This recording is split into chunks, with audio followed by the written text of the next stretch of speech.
now watching Wayback Wednesday, sponsored by Davenport Auto Park, the ride of your life. And also sponsored by Flores Glass, serving the area since 1977 with residential and commercial work.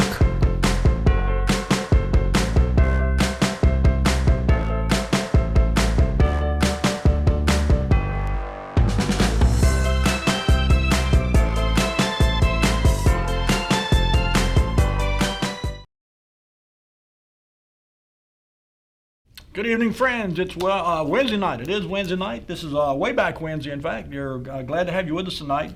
Last week we were talking about the dedication to Rocky Mountain Municipal Airport back in 1935.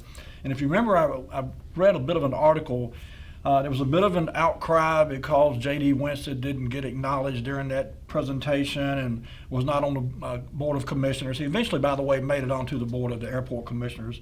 But anyway, there was also a short blip in that article that referenced a person who had died during the Gallopade parade that year. And so the question came up this week about who the person was who died, what were the circumstances. And so I set out on a mission to try to nail down, as much as I could anyway, about that individual and the circumstances that led to his death. And so we'll get to that in a few minutes. There's some information to share with you about that.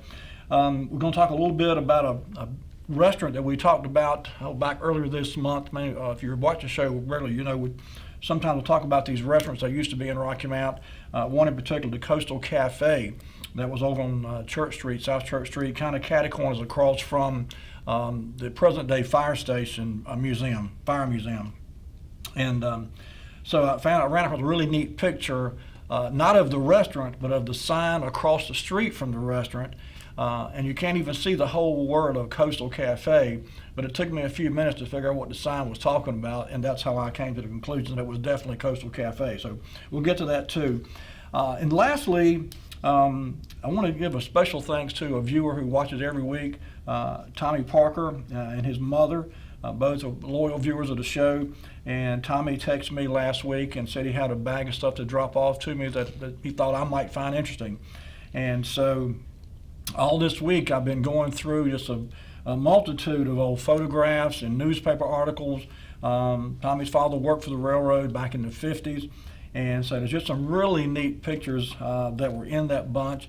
So if you work for the railroad, or if you know anybody who worked for the railroad, particularly back in the early 50s into the 1960s, call them up, get them on the phone, and tell them to tune in, because they may see themselves on TV or someone they know.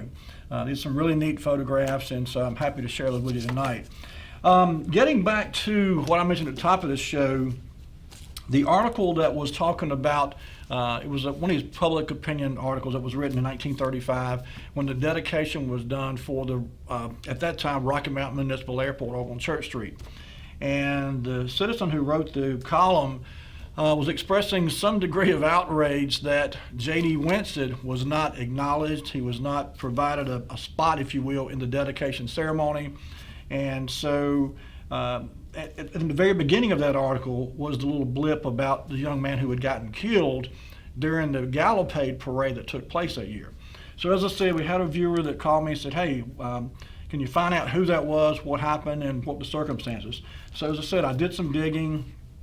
Interestingly enough, you've heard me mention many times on the show, I've got access to the newspapers.com website that I use religiously every week to get ready for the show.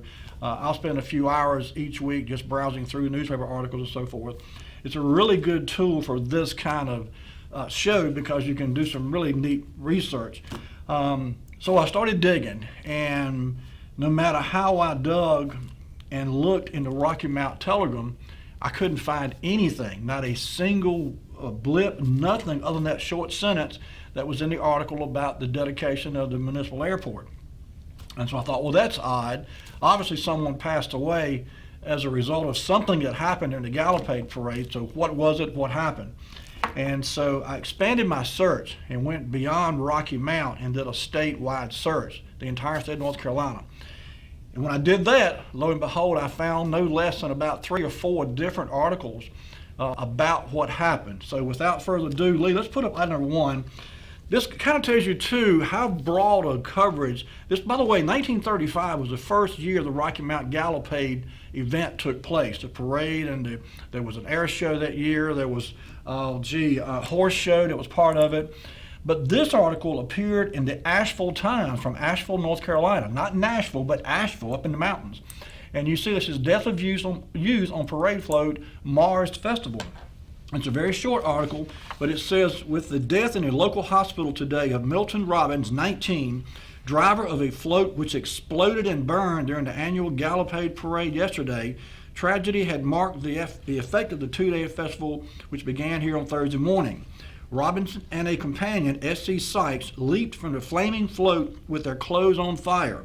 Both were badly burned. The condition of Sykes was said to be not critical, the float representing a local floral company. Dedication to the municipal airport with prominent state and national figures participating were features of the Gallopade program for today. So what happened was, and there's another article, let's go ahead, item number 2. This article appeared in the Charlotte Observer.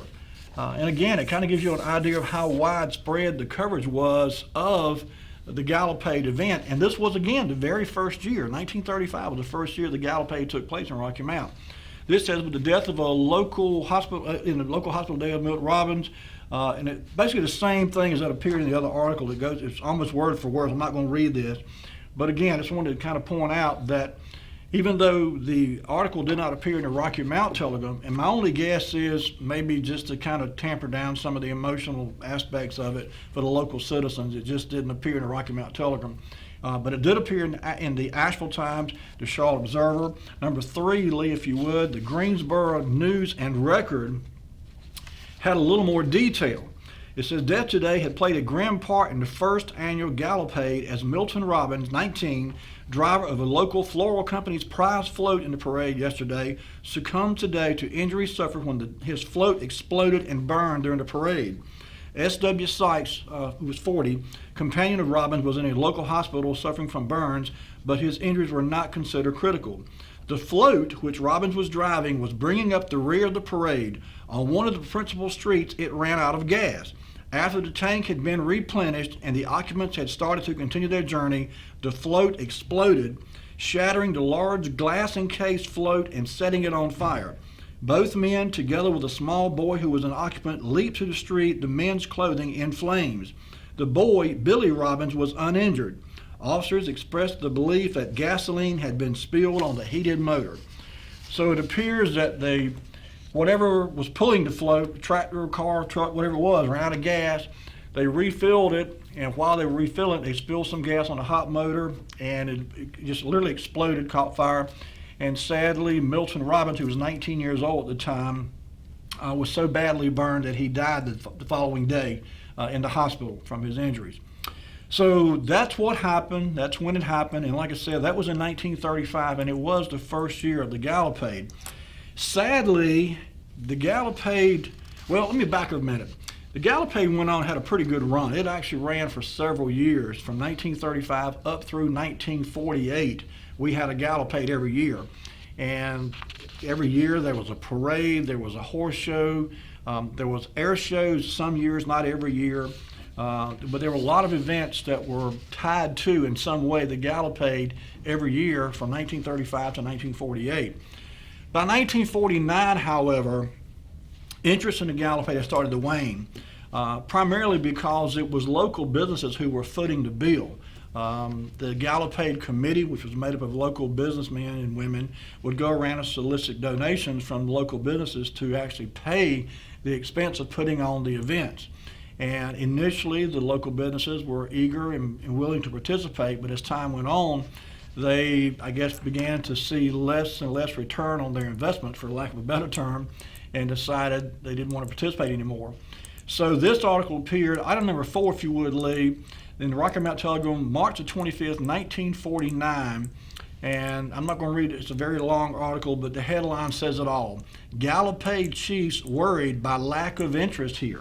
And indeed, by 1949, there was a very much of a waning in the interest by local business people who in the past had been largely responsible for footing the bill for putting on the Gallopade. There was, as I said, a waning of interest. That was in March 25th of 49, this article appeared. The very next month, April the 2nd, number 5, if you would, Lee, item number 5, this article appeared, and it says, I'm not going, again, it's another long article, but the first sentence says it all. It's titled A Future Celebration, and it says, the abandoning of the Gallopade this year means the creation of a void which might well do this city harm as a center of activities for Eastern North Carolina unless something is done about it. Perhaps a number of things led to the downfall of the Gallopade, among them being that it was attempted upon too lavish a scale, and perhaps our friends and neighbors were not given an opportunity far enough in advance participation in the festival.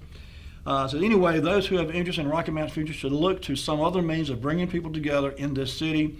Several suggestions have been made. We like the type, however, which would combine a series of activities in a shorter length of time and which would encourage participation from the outside. So, as I said, by April of 49, the writing was on the wall. It had been basically called off. And so the decision was made just to refund the money, what little bit had been collected from local merchants. And item number 6, Lee, if you would, on April the 5th, 3 days later, this article appeared. And again, the headline says it all. Gallopade funds to be returned, contributors to be reimbursed.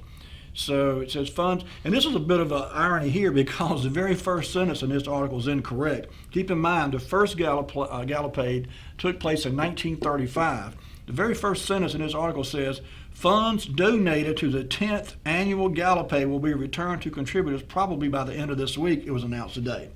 Well, in fact, this would have been the 14th Gallopade had it taken place. Not the 10th, but the 14th. But in any case, by 1949, the Gallopade was no more. And sadly, what had in previous years been a really big event, not only for Rocky Mount, but for Eastern North Carolina and indeed the state, it was just to be no more. As I was digging and looking, I stumbled across this picture from 1967 is when this article appeared. Now, the picture is from 1935, but in 1967, and we don't know who took this picture because, as I said, it was from 1935 that the picture was originally taken. But this is a picture of the very first Gallopade in Rocky Mount in 1935. The caption reads, "This is the first Gallopade held in 1935. On the horse on the left is the late Deputy Sheriff E.T. Moore of Edgecombe, and on the horse on the right is Ralph Rogers of Rocky Mount Police Department, or Rocky Mount Police Department, excuse me. Uncle Sam Davis is walking in his striped pants." You see that to the left of the screen. So, as I said, this was 1935, the very first year of the Gallopade, and it's just, you think back to these events that used to be a regular occurring event in Rocky Mount, like the Gallopade and the June German and so many other of these type things. And I've said before, it's such a shame that one by one these things all kind of faded into history, and there's just nothing like that going on in Rocky Mount anymore. I guess there's a lot of reasons for it. I won't try to guesstimate about why, but the bottom line is it's just sad that we don't have these kinds of events anymore. Okay, I mentioned earlier about the Coastal Cafe. One of the pictures that were in this group of pictures that Tommy Parker brought me was a picture of a sign, and part of the sign was obscured to the point I couldn't read it entirely.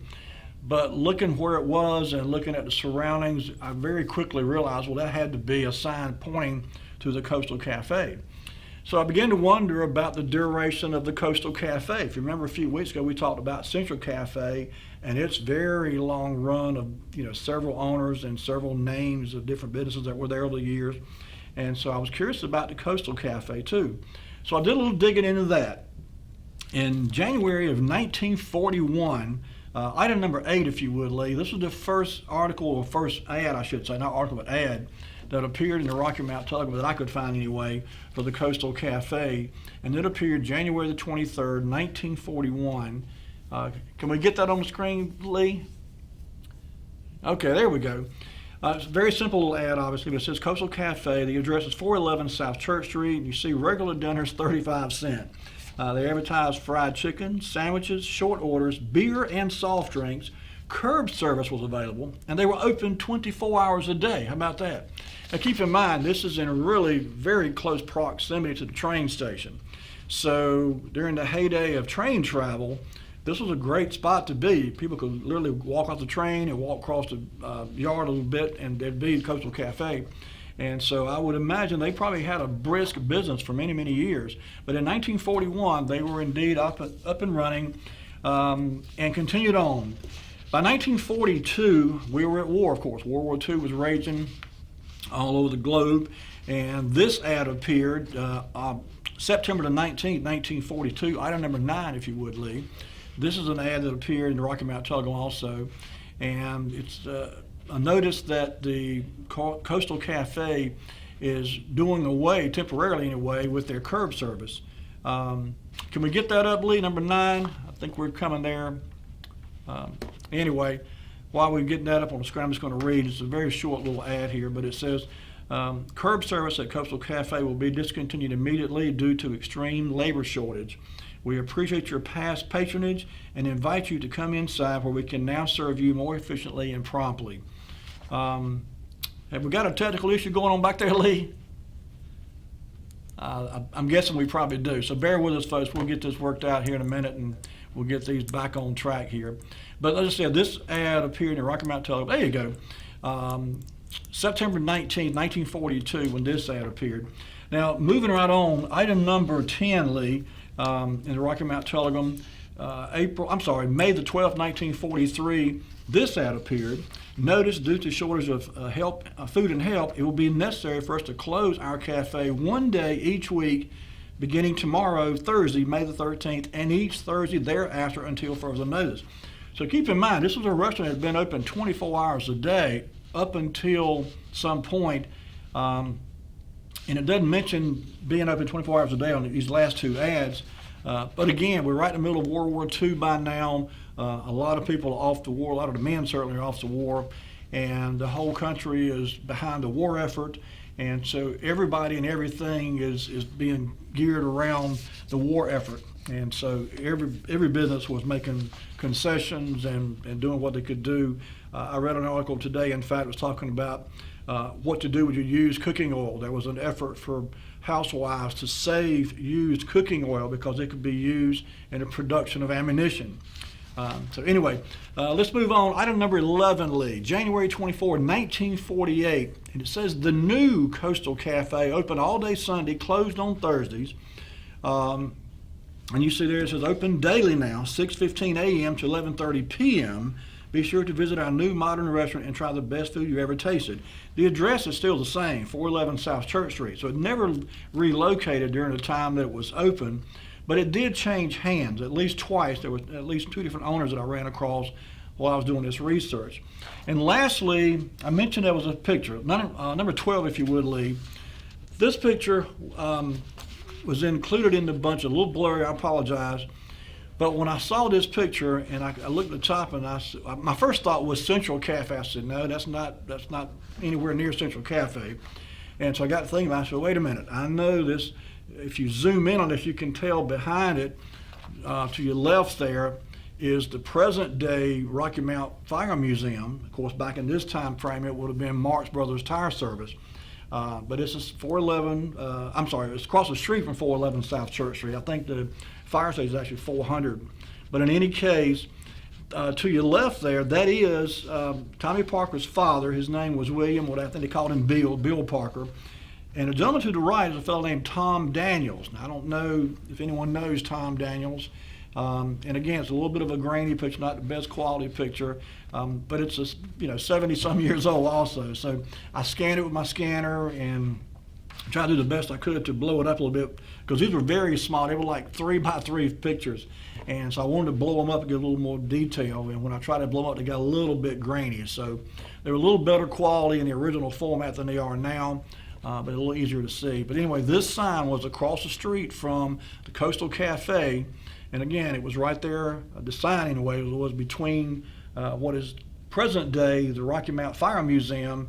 And we talked last week about the old funeral home that was just to the left of that. So this sign would have been in between those two. And across the street from this sign would have been the location for Coastal Cafe. I realize we just about gone past the first commercial break. So Lee, let's go ahead and take our first commercial break.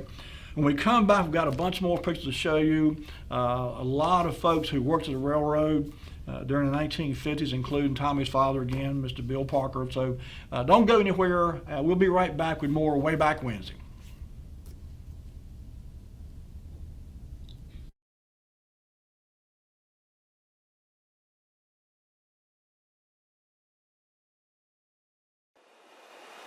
Today, having the right healthcare plan tailored to your specific needs is vital to your peace of mind.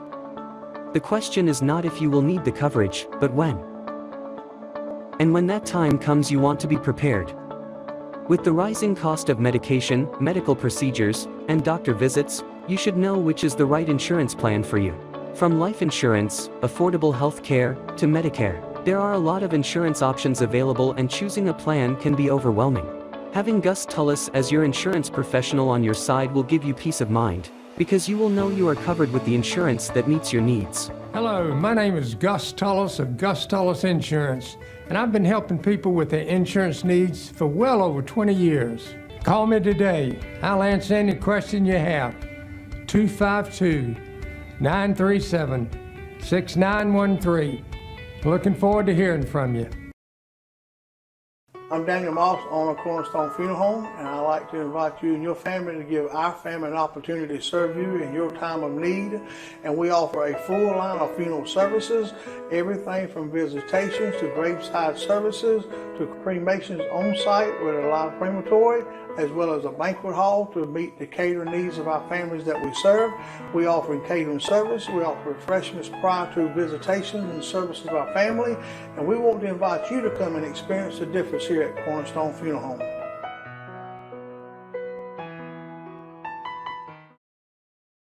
There's a main nerve that leaves your back that goes into your hip and goes down your leg. It's called the sciatic nerve. A back injury can put pressure on that nerve, causing pain, numbness, tingling. Chiropractors can actually help that. At the Hammer Chiropractic Center on Sunset, we know exactly what to do. We have very good relationships with the doctors in Rocky Mount. We like to co-manage people's care. Some medications may help us do our jobs, and our jobs may help their medications work better.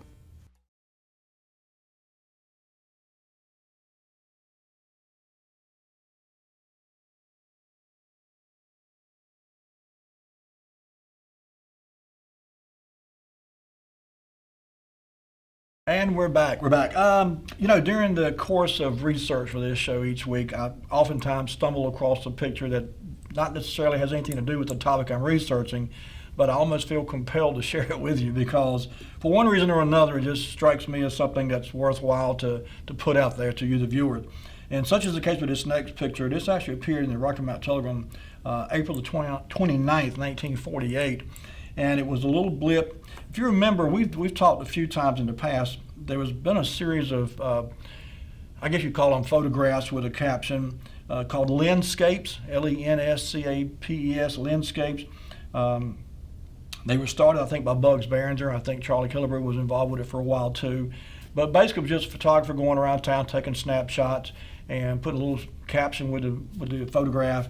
And so this one appeared, as I said, April 29th, 1948, and it was a picture taken of the old Rocky Mount firehouse and fire tower down on Main Street. So Lee, if you would put up item number 13 for our viewers. The picture quality is not great, I apologize, but again, this was one that was into paper, and so when I screen capture these things and save them, sometimes they get a little dark, and you try to lighten them up and they get a little grainy. But the article, I'm going to read you the caption. This is pretty interesting. It says, constructed in 1914, when the fire station was rebuilt at the end of the horse-drawn fire engine days, the bell tower at fire station number 1 is undergoing its first facelifting. In the past 2 or 3 years, it has been noticed that slate, which the roof is made from, was falling off onto the sidewalk, and it was because of this potential danger that the peaked roof of the tower is being taken off and replaced with the flat one. The fire bell will still be housed in the tower. So, and I wanted to go back and pull some old pictures I've got of the fire tower because I've got some that go back to the very early days when the fire tower was in fact just had been recently built. But I didn't have a chance to do that tonight. I was running a little behind. But anyway, after this, when this reconstruction or construction was completed in 1948, the fire tower itself went from having a pitched roof to a flat roof.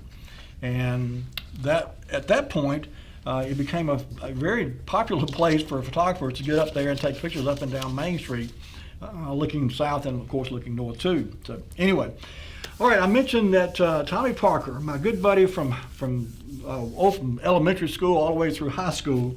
By now, he's Tom. I'm sorry. He'll always be Tommy to me, but I apologize, Tommy, if you prefer to be called Tom. But in any case, Tom brought this great big bag of all kind of neat stuff, and there was old newspapers, and there was all kind of photographs, and just it was just chock full of all kind of neat stuff to go through. So over the last several days, I've been going through and reading articles and looking at old newspaper clippings and scanning some of these photographs. And so I wanted to share some of it with you tonight. That picture that I showed a minute ago of the sign pointing to the Coastal Cafe was in that bunch of pictures. But I've got, I don't know, maybe another dozen or so here that were also in that bunch. And I scanned these at a very high resolution because, again, these were very small photographs. They were like a 3-inch by 3-inch photograph.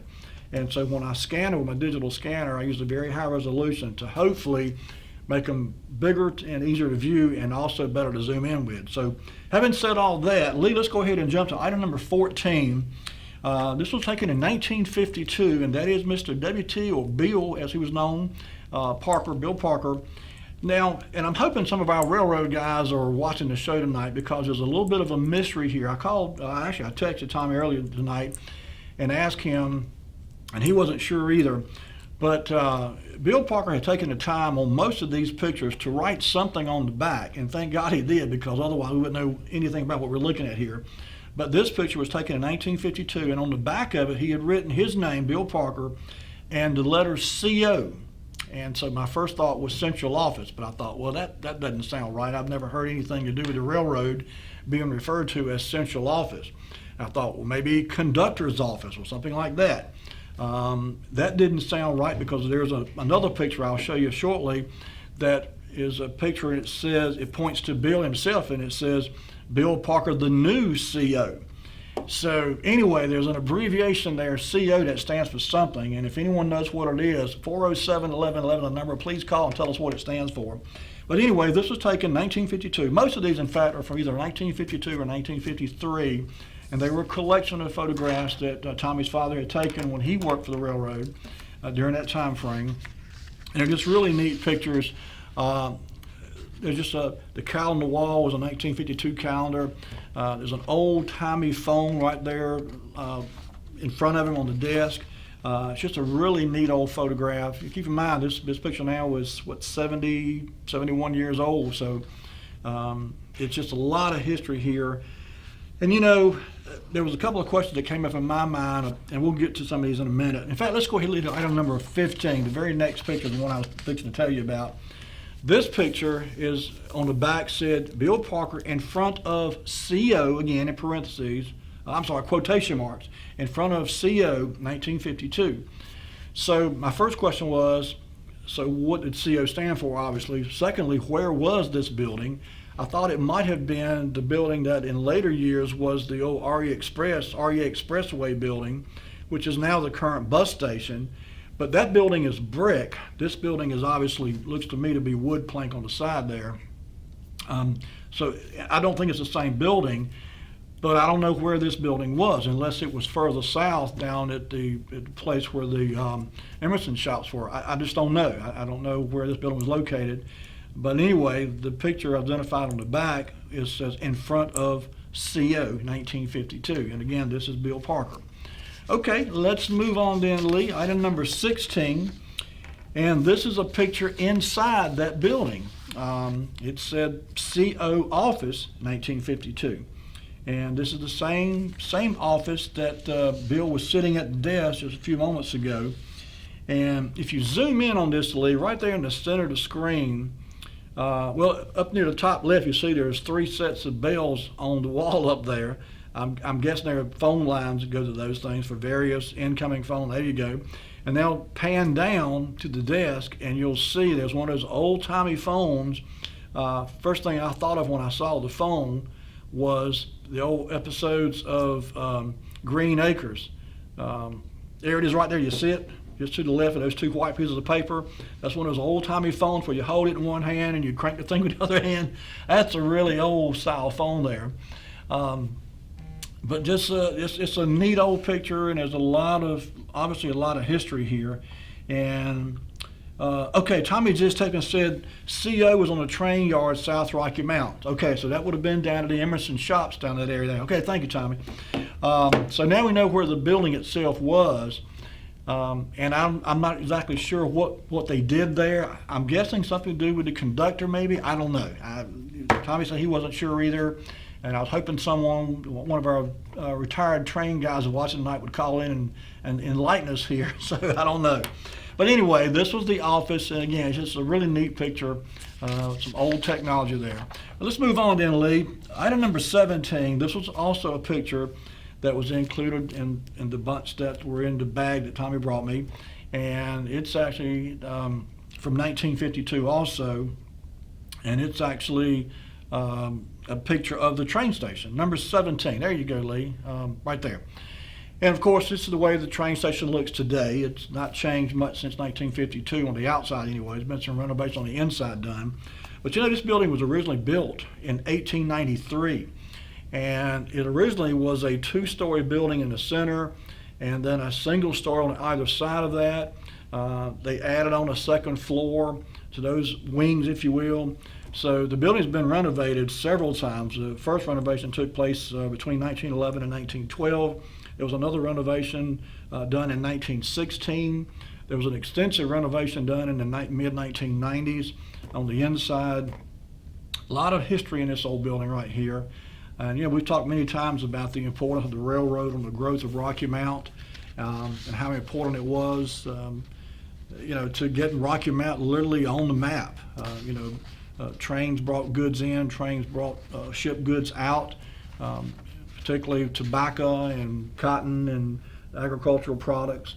You cannot overstate the importance of the railroad industry in Rocky Mount and its growth over the years.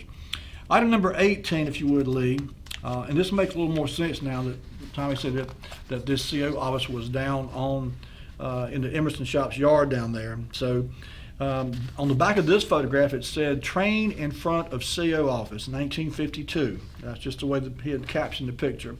So I don't think this building is still there.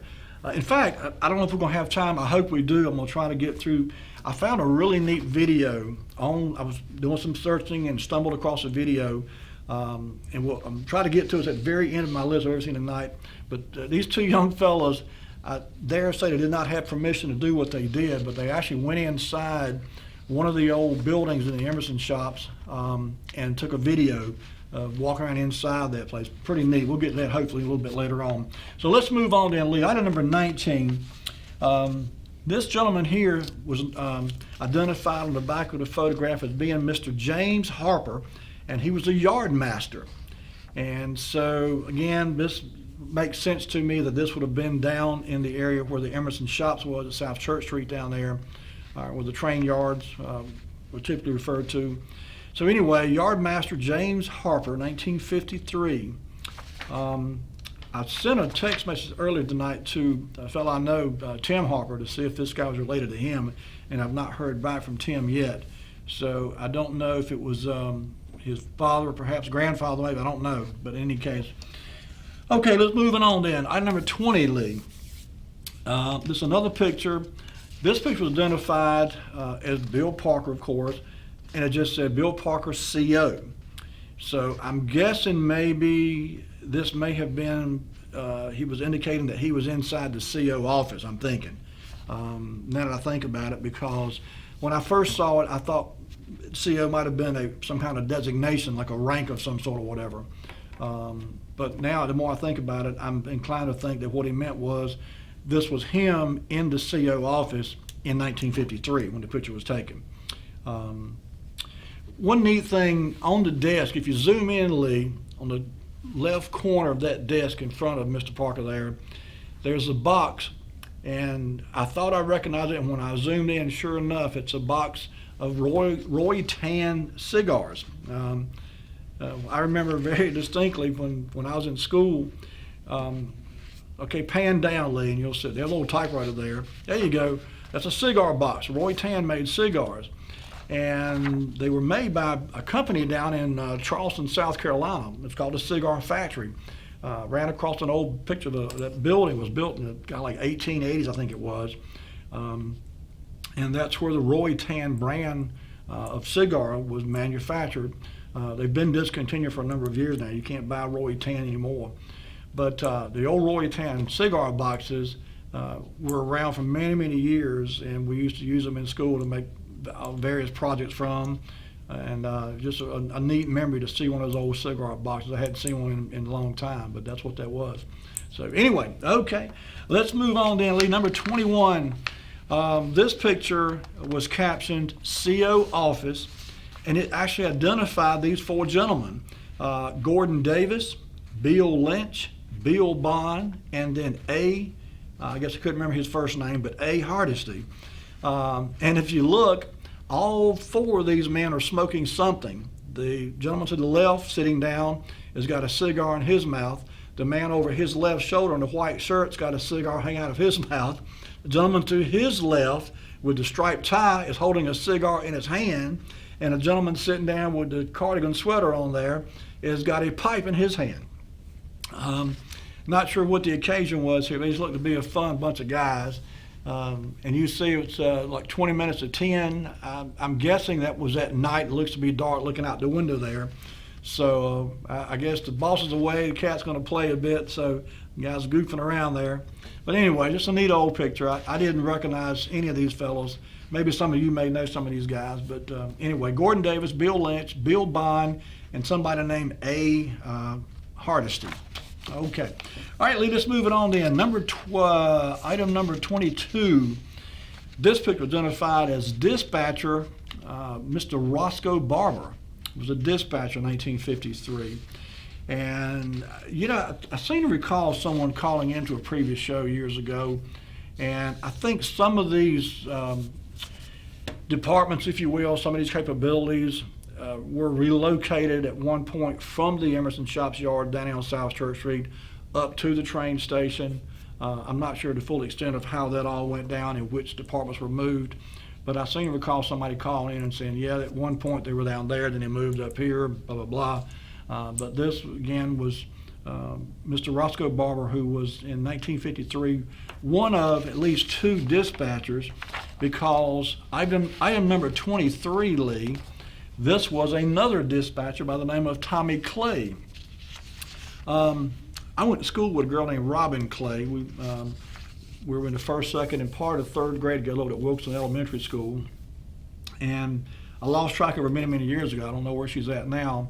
And I'm not sure if this is her father, but I seem to recall that her father worked for the railroad. I seem like I remember somebody telling me that. But in any case, this was Mr. Tommy Clay, who was also a dispatcher in 1953. And I just realized it's time for our next commercial break. So Lee, if you would, bring it back to me. We're going to take a break, and when we come back, I've got a few more of these pictures to show you that were included in this bunch that Tommy brought me. And we're going to hopefully get time to show this little video. It's only about a 3-minute long video, but it's a neat video where these guys will walk around inside this building, this huge, this cavernous building down at the Emerson Shops down there. And it had been fairly recently, because I think there's 3 of those buildings still standing. Out of everything that used to be down there, everything is gone except these 3 remaining buildings, and they were inside one of them. So we'll get to that very shortly. Don't go anywhere, folks. We'll be right back with more Wayback Wednesday.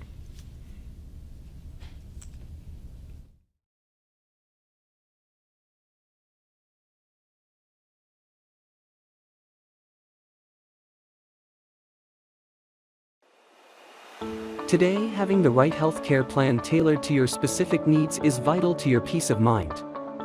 The question is not if you will need the coverage, but when. And when that time comes, you want to be prepared.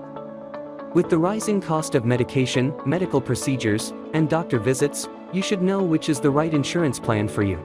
From life insurance, affordable health care, to Medicare, there are a lot of insurance options available, and choosing a plan can be overwhelming. Having Gus Tullis as your insurance professional on your side will give you peace of mind, because you will know you are covered with the insurance that meets your needs. Hello, my name is Gus Tullis of Gus Tullis Insurance, and I've been helping people with their insurance needs for well over 20 years. Call me today. I'll answer any question you have. 252-937-6913. Looking forward to hearing from you. I'm Daniel Moss, owner of Cornerstone Funeral Home, and I'd like to invite you and your family to give our family an opportunity to serve you in your time of need.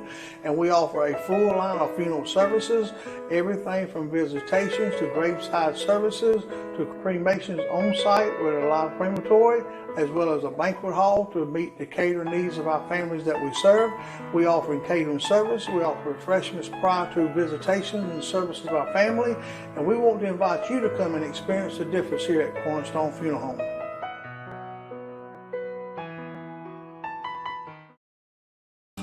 There's a main nerve that leaves your back that goes into your hip and goes down your leg. It's called the sciatic nerve. A back injury can put pressure on that nerve, causing pain, numbness, tingling. Chiropractors can actually help that. At the Hammer Chiropractic Center on Sunset, we know exactly what to do. We have very good relationships with the doctors in Rocky Mount. We like to co-manage people's care. Some medications may help us do our jobs, and our jobs may help their medications work better.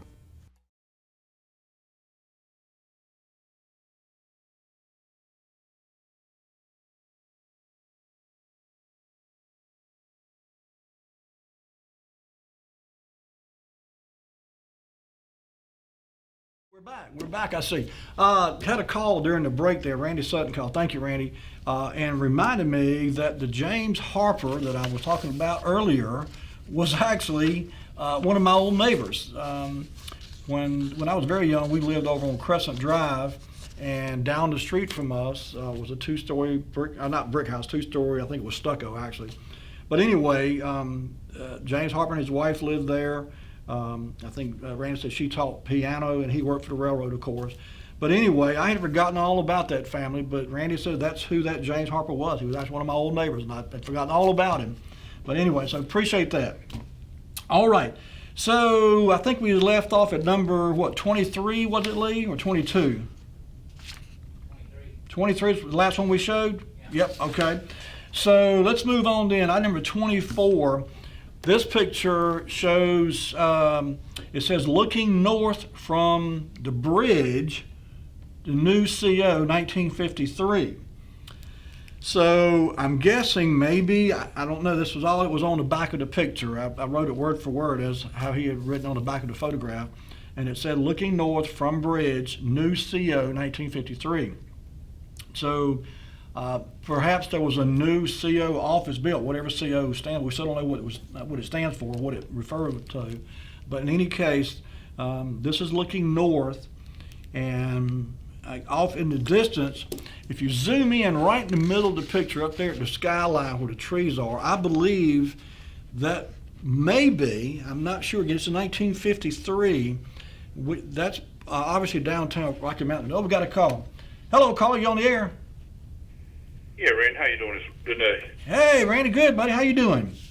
All right, look, what that is, that's a crosswalk down there where the CO tower is, where the tunnels are. Okay. What does CO stand for? Your picture right there, if you look to the right, I say about 1 o'clock, that's between the tunnels right there. Okay, so what does CO stand for? I heard out in 71, I always heard it's called commanding office. Commanding office, okay. That makes sense. But like I say, you see that little valley right there, that's between the tunnels right there. You're looking north. Right. You know where the tower is down there in south of Rocky Mount? I do. Mm-hmm. That's the Yardmaster Tower. That's what they call a CO. They call that, and that's where James Harper was up there on top of that tower, because he was the Yardmaster at the time. Okay. But there's the two main lines right there on the left right there, and then that's the inside, that's the number 1 lead right there, and number 2 extension's right beside it, but that little hole right there in the picture there, that's right between the tunnels. Okay, okay. And you told me the passenger station a while ago, when I heard out, I was like going in the passenger run, and north of the passenger station, that's where it had a little break room that you had to show up 30 minutes before the train was due. Mm-hmm. If the train was 10 o'clock, you had to be there at 9:30 for the passenger train. And the dispatchers were upstairs on the second floor. I know Eric said something about in '67 when the merge with ACL Seaboard Airline, they went to Wilmington. They never went to Wilmington. They went to Jacksonville, Florida, about the late '70s or maybe the early '80s. Okay. They left Rocky Mountain, went to Jacksonville, Florida. So, but that's standing on that. If you go to the CO, go between the tunnels where the CO tower, the yard office down there. It's a crosswalk there. That's where the picture's taken at right there. And it's pointing north. Facing north. Okay. Well, good deal. Well, I'm glad you're watching. I was hoping you would call in and clarify some of this stuff for us. Yes, sir. Okay. Well, I'm looking forward to the Emerson shop over there. I know over there I used to hustle when I was young. We used to run engines through the right there at the roundhouse. They run through the shops there. Well, I tell you what we're going to do. We're going to skip shoes, bench oil, stuff like that. Then you carry them back to the north end of the building. That's when they're okay to pull. Right. Well, I've got a 3-minute video that I'm going to show you here very shortly of these two guys. I'm not saying they were trespassing, but I bet money they didn't have permission to go in there, but they went inside one of those buildings and took a video. It's pretty interesting. So stay tuned. Okay, buddy. All right, we'll see you. Thank you, Ken. All right, cool. All right. Okay, let's move on then, Lee. I want to make sure we get enough time to get this video in because it's 3 minutes long. Number 24, that was what that was. Number 25, this is looking south. I'm guessing the same vantage point we was just talking about there, the crosswalk there, and it's looking south from the Yardmaster's Tower, 1953. I've done a call. Hello, caller, you on the air? All right, Atlantic Coastline's main office was in Wilmington, North Carolina until 1960. At that point in time, that's when it got moved to Jacksonville, Florida. That was 7 years before the merger happened between the ACL and the SCL. Okay. I'll let you go. I know you're in a hurry. All right, buddy. Appreciate it. All right. Bye-bye. Okay. So let's move on then. So that was number 25, Lee. Let's go to number 26. And this picture is actually standing just a little bit north of the train station facing south. You see the train station over there, passenger station over on the right-hand side of your picture. And so we're like standing in the middle of the railroad tracks there facing south. You see the overpass there in the middle of the picture. And so, again, this is just some neat old pictures here that I think Bill Parker took most of these himself. I'm not sure what kind of camera he used, but they're just really neat old pictures, and I was just really tickled to look through them and see what was going on back there in the 1950s. Okay, number 27, Lee. This picture was actually taken by someone else, obviously, because it's a picture of Bill. It was an undated, one of the few pictures he did not date, but I'm just guessing this was probably sometime in the 1960s, maybe. If you know Tommy Parker today, he looks just like his dad. When I saw this picture, I couldn't get over how much Tommy looked like his dad. But anyway, both handsome fellows, I should add, too. All righty. Anyway, let's move on then. This next picture here was one that was actually in a frame, and I took it out of the frame and I scanned it because to me it was a really, really neat picture. This was the SCL Amtrak Meteor train number 87 in 1976.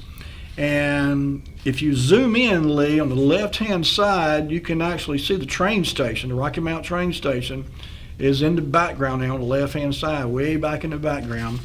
But this picture here on your screen does not do justice to this actual photograph, trust me. This is a really neat picture in frame, and I scanned it and put it back in the frame. But anyway, I just love these old photographs like this, particularly at nighttime. You see the light on the front of the train there. It made for a really neat picture. It sure did. Okay, so let's go ahead and leave item number 29, if you would. This picture was not identified in any way by David. It's obviously an old steam engine. But there was something interesting on this thing. On this building, and I'm not sure what that building was. I don't know where it was. I don't think it was around here. But when you zoom in, it's got the letters BX on the end of the building. In fact, Lee, if you could, zoom in on this building, and you see that plaque there that's on this side of the building, the letters BX. And I racked my brain trying to figure out what that could be, and I couldn't come up with anything. So maybe someone recognized it. I certainly did not. Like I said, this picture looks to be, oh golly, it could be as late as the 1930s or perhaps 1940s. But it was included in this bunch of pictures that Tommy had brought to me. So anyway, I mentioned about this, there you go. You see a BX right there. I have no idea what that stands for. I don't know where this picture was. I wish it had been identified, but unfortunately it was not. So I don't know, but just a neat old picture, and I thought, well, heck, I will include it anyway. Maybe someone will recognize the building. But anyway, I was talking about these two young fellas who managed to go inside one of the old Emerson Shop buildings. You know, I've shown pictures. I've got a bunch of pictures of inside some of the Emerson Shops buildings, and so I've got pictures of some actual activity going on inside the building. But I often wanted to go inside one of them myself, and now I think there's only 3 of those buildings still standing. I've not been out that way in some time, but the last time I was down South Church Street Way, there was only 3 of those buildings that were part of the original Emerson Shops yards. Only 3 of them were still standing. And so these 2 young fellows, I say young, I'm guessing they were in their teens, maybe early 20s, went in this building with a video camera and walked around, just did a tour, if you will, inside the building. And they didn't know what they were in. They had no idea. They thought it was a manufacturing plant. One of them suggested it could have been something, a manufacturing plant. But it was really neat just to see these guys. They were oohing and ahhing over this building. So Lee, let's go ahead and start that video, if you would. And like I said, it lasts about 3 minutes, a little under 3 minutes actually. But it's a neat look inside one of these old buildings, and I hope it'll play right. It played on my computer fine, so I'm hoping it'll play good for us here tonight. So whenever you're ready, Lee, roll that video. And I'm hoping it's a matter of double clicking it and it'll start running, I hope. If it doesn't, we might have a problem. But Hey everyone, here we are in Rocky Mount, North Carolina. I am here with Will on a chilly evening. Very chilly. But anyway, just wanted to show you this building real fast. This is on CSX train property, but we're just going to go have a look real quick. It's an enormous abandoned building. Don't want to fall in there. Imagine you fall in there and then you fall in that rebar. Man, that's horrible. But anyway, look at the size of this building.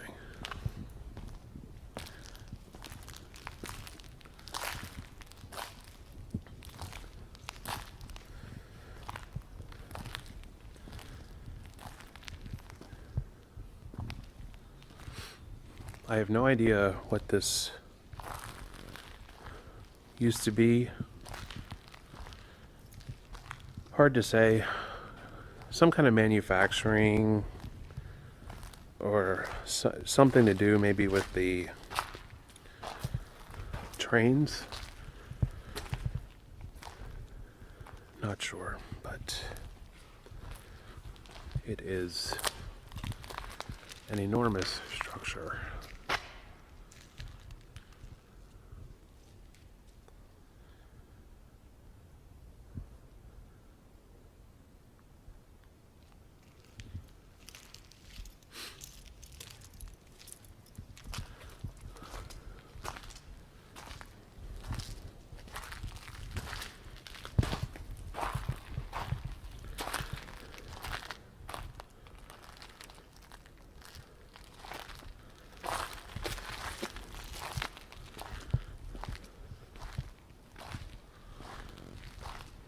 I wonder what this place was.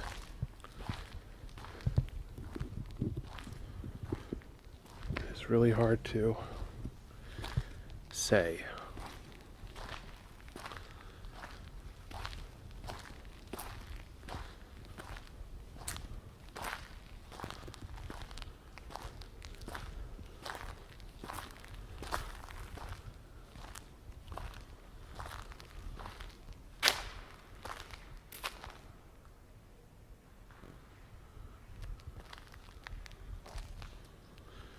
Anyway,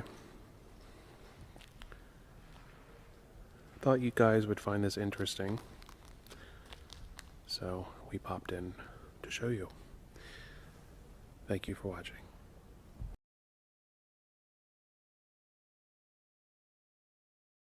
okay, there you go. I have to admit, I've always wanted to do that myself. I don't know who these guys were. I hope they had permission. I don't know them. Like I say, I stumbled across this video purely by accident. I was just randomly looking for stuff about the railroad.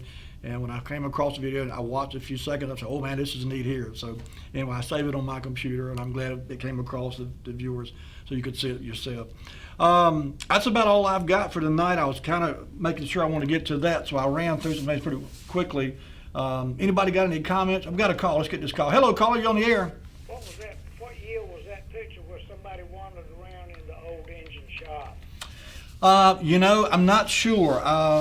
I've got it saved on my computer at the office, and I'll have to go back and look and see. Right, well, that's definitely the old engine shop that the Atlantic Coastline Railroad started abandoning in 1950 when they started doing away with the coal burners and the dieselization of the American railroads with the Atlantic Coastline came to a close around 1950.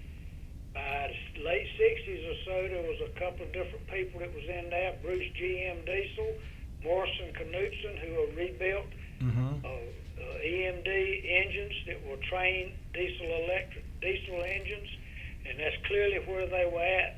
And I don't know what year you're talking about.